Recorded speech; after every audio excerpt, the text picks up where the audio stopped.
Are you ready for review? Welcome to my channel 70 Sphere। जय हिंद अपने सभी भाइयों के लिए। तो आज हम करने वाले हैं 29 सितंबर का जो मॉक हुआ है एसएससी जीडी का आरडब्ल्यूए का, उसका रिव्यू। आज का रिव्यू बेसिक से ये है कि आज अगर इन शॉर्ट बोलूँ तो आज का जो मॉक टेस्ट है वो काफ़ी अच्छा है और काफ़ी लोगों के मेरे पिछले मॉक के हिसाब से इस वाले मॉक में काफ़ी सारे नंबर्स कम हुए हैं। तो मैं वही एक बेसिक सा रिव्यू लेके आया हूँ कि तो अगर आपने अभी तक चैनल को सब्सक्राइब नहीं किया है तो चैनल को सब्सक्राइब कर देना। तो अब शुरू करते हैं। तो सबसे पहले भाई मेरा जो स्कोर है वो 120 है, लेकिन लास्ट वाला जो मॉक हुआ था उसमें मेरा था 129, लेकिन आज वाले में मेरा सिर्फ 120 रहा है क्योंकि आज का मॉक का लेवल काफ़ी अच्छा था। और मेरे लास्ट वाले में जो मेरी रैंक थी वो थी 500 अंडर 500 और इस वाले में अंडर 726 है मेरी रैंक। और परसेंटाइल की बात करूँ तो ये 97% के अराउंड है, और जिसमें मैंने टोटल 62 क्वेश्चंस सही करे हैं, जिसमें 14 इनकरेक्ट हो जाते हैं और 4 अनअटेम्प्टेड रहते हैं। तो ओवरऑल मेरे इस हिसाब से नंबर बन जाते हैं 120.5।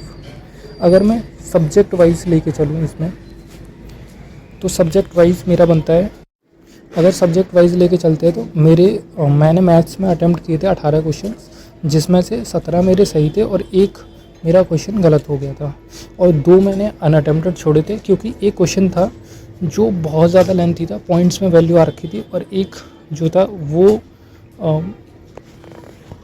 एक क्वेश्चन पूछा हुआ था 2D 3D से, तो वो मैंने छोड़ दिया था।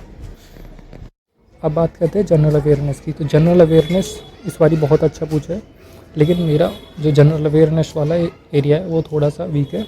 तो मैंने अटैम्प्ट किए थे, मेरे अटैम्प्ट ज़्यादा हो गए थे, 18 अटैम्प्ट थे मेरे, जिसमें से 11 मेरे सही हैं और 7 गलत हो जाते हैं और 2 अनअटेम्प्टेड रहते हैं। मेरे जीके की वजह से काफ़ी नंबर इस वाले मॉक में कम हुए हैं। तीसरा, अगर मैं जनरल इंटेलिजेंस की बात करूँ रीजनिंग की, तो रीजनिंग भी इस वाले मॉक में काफ़ी अच्छी पूछी हुई थी। मेरे जो अटैम्प्टेड है टोटल मैंने 20 के 20 अटैम्प्ट किए थे, जिसमें से मेरे 18 सही है और 2 गलत हो जाते हैं। और अब बात करें हिंदी की, तो भाई हिंदी का लेवल एकदम नेक्स्ट लेवल पूछी हुई थी। हिंदी में ना दो ऑप्शंस ऐसे थे जो कंफ्यूज कर रहे थे, 2 ऑप्शन ऐसे थे जो एलिमिनेट नहीं हो रहे थे, उसकी वजह से मेरे कई सारे क्वेश्चंस गलत हुए हैं इसमें हिंदी में। तो भाई हिंदी में मेरे पूरे 20 के 20 अटैम्प्टेड थे हिंदी में, जिसमें मेरे 16 सही थे और 4 गलत हो गए थे। और चारों के गलत होने के रीज़न ये थे कि उसमें 2 ऑप्शंस ऐसे थे जो एलिमिनेट हो ही नहीं रहे थे, जिसकी वजह से चारों के चारों क्वेश्चंस गलत हो जाते हैं मेरे। तो ओवरऑल अगर मैं रिव्यू की बात करूँ तो पूरे मॉक में मैथ्स में 2-3 क्वेश्चन ऐसे थे जो बहुत कन्फ्यूजिंग है, और हिंदी में कन्फ्यूजिंग थे, जिसकी वजह से मेरे नंबर कम हो गए। अब मैं क्वेश्चंस के बारे में बात करता हूँ। पर्टिकुलर क्वेश्चंस ऐसे थे जो क्वेश्चन में आपको छोड़ने थे जो बहुत टाइम टेकिंग थे। जैसे ये क्वेश्चन है मैथ्स का, मैथ्स से शुरू करते हैं।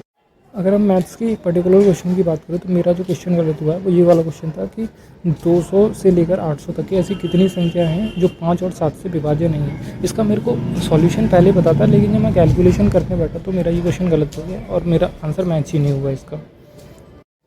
अगर हिंदी की बात करूँ तो हिंदी में तद्भव वाले क्वेश्चन थे।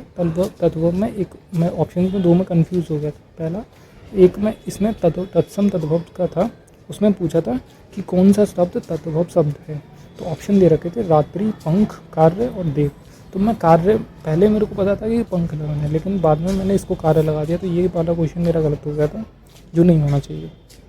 दूसरा, चपला का अर्थ नहीं होता, एक ये इस वाले में मैं कन्फ्यूज़ था। इसका आंसर है मन, और मैंने लगा दिया था इसका अपमान। चंचल और बिजली का तो मुझे पता था, लेकिन मन और अपमान को लेकर मैं कन्फ्यूज़ हो गया था। नेक्स्ट क्वेश्चन था ये अशुद्धि, वाक्य शुद्धि सर्वनाम वाले वाक्य शुद्धि में मैंने एक गलत ऑप्शन लगा दिया था, तो ये मुझे आता ही नहीं था, ये तो गलत होना ही था। अच्छा बट ये क्वेश्चन अच्छा था। नेक्स्ट क्वेश्चन था इसमें उष्ण का विलोम पूछा था, तो उष्ण का मैंने लगा दिया था शीतोष्ण। क्वेश्चन पढ़ा हुआ था, लेकिन रिवीजन ना होने की वजह से ये वाला क्वेश्चन मेरा गलत हो जाता है। उष्ण का जो विलोम है वो है शीतल, और मैंने लगा दिया था शीतोष्ण। अगर इसी तरह अब जो रीजनिंग वाला सेक्शन है, रीजनिंग वाले सेक्शन में मेरे 2 क्वेश्चन गलत हुए थे। एक ये वाला था स्टेटमेंट वाला, इस वाले क्वेश्चन की स्टेटमेंट को बनाने में शायद मुझसे गलती हो गई थी, तो जल्दबाजी में ये मेरे से गलत हो गया था क्वेश्चन। और एक क्वेश्चन है यहाँ पे, ये दूसरा वाला है, इसमें ये पूछा था कि साइन को चेंज करके, बोर्ड मार्क्स का क्वेश्चन है कि साइन को चेंज करके कौन सा वाला समीकरण सही नहीं होगा। तो पहले मैंने आंसर इसका सेकंड ही लगाया था बाद में, लेकिन बाद में मेरे से ये शायद ऑप्शंस गलत क्लिक हो गया, बट मैंने सॉल्व सही किया था। पर फाइनल वाले में ये मेरे से गलत हो जाता है, मैंने ऑप्शन गलत चूज़ कर लिया था, ये इसलिए गलत हो जाता है मेरा। इसके बाद में अब बात करते हैं जीके जीएस की, जो मैंने गलत कर दिए थे। इसमें ये पूछा था संविधान सभा के सदस्यों ने भारत के संविधान पर हस्ताक्षर कब किए। इसके ऑप्शंस मेरे को पता था, आंसर भी पता था इसका, लेकिन वही है लास्ट में गलती हो ही गया ये मेरे से। दूसरा जो फेरा वाला था, फेरा को किस वर्ष लागू किया गया था, तो मैंने 2014 लगाया था, जबकि आंसर इसका 1999 था। और ये वाला क्वेश्चन में मैंने तो कहीं मांगा था, इसमें था प्रकाश की तरंग दैर्घ्य मापने की इकाई क्या है, तो मैंने फैराडे लगा दिया था, लेकिन इसका जो एक्चुअल आंसर था वो था एंगस्ट्रॉम। एक और था नवरोज किसका त्यौहार है, ये मेरा क्वेश्चन पढ़ा हुआ था, लेकिन काफ़ी टाइम पहले पढ़ा था, इसलिए ये मेरे को याद ही नहीं आया उस टाइम पे, और मैंने ऐसे ही लगा दिया। पर इसका आंसर था पारसी, और मैंने लगा दिया था जैनिज्म। फिर आता है महात्मा गांधी को राष्ट्रीय पिता किसने कहा। इस वाले क्वेश्चन को मैं इतनी बार पढ़ चुका हूँ, लेकिन फिर भी मैंने ये गलत कर दिया। आंसर मैंने पहले सुभाष चंद्र बोस लगाया, दोबारा से मैं आंसर चेक कर रहा हूँ तो मैंने लगा दिया इसमें सरदार वल्लभ भाई पटेल। ये क्वेश्चन कैसे गलत हो गया। फिर रीट जारी करने वाला क्वेश्चन, यहाँ से ये मेरा गलत हो गया था। रीट मैंने 132 लगा दिया था, लेकिन जबकि आंसर इसका 226 है। सुप्रीम कोर्ट जो रीट जारी करता है वो आर्टिकल 32 के थ्रू करता है, और जो हाई कोर्ट रीट जारी करता है आर्टिकल 226 के तहत जारी करता है। इसके बाद बस यही सारे के सारे क्वेश्चंस मेरे गलत हुए थे। तो भाई ओवरऑल रिव्यू यही है कि आज का मॉक का लेवल काफ़ी अच्छा था, लेकिन हाँ अगर आपके नंबर जो है सेफ स्कोर अगर मैं बोलूँ तो यहाँ पे जिसके भी मार्क्स 110 से ऊपर हैं वो मेरे हिसाब से वो सेफ़ हो जाने चाहिए, क्योंकि लेवल काफ़ी अच्छा था। मैथ्स थोड़ा सा कैलकुलेटिव था।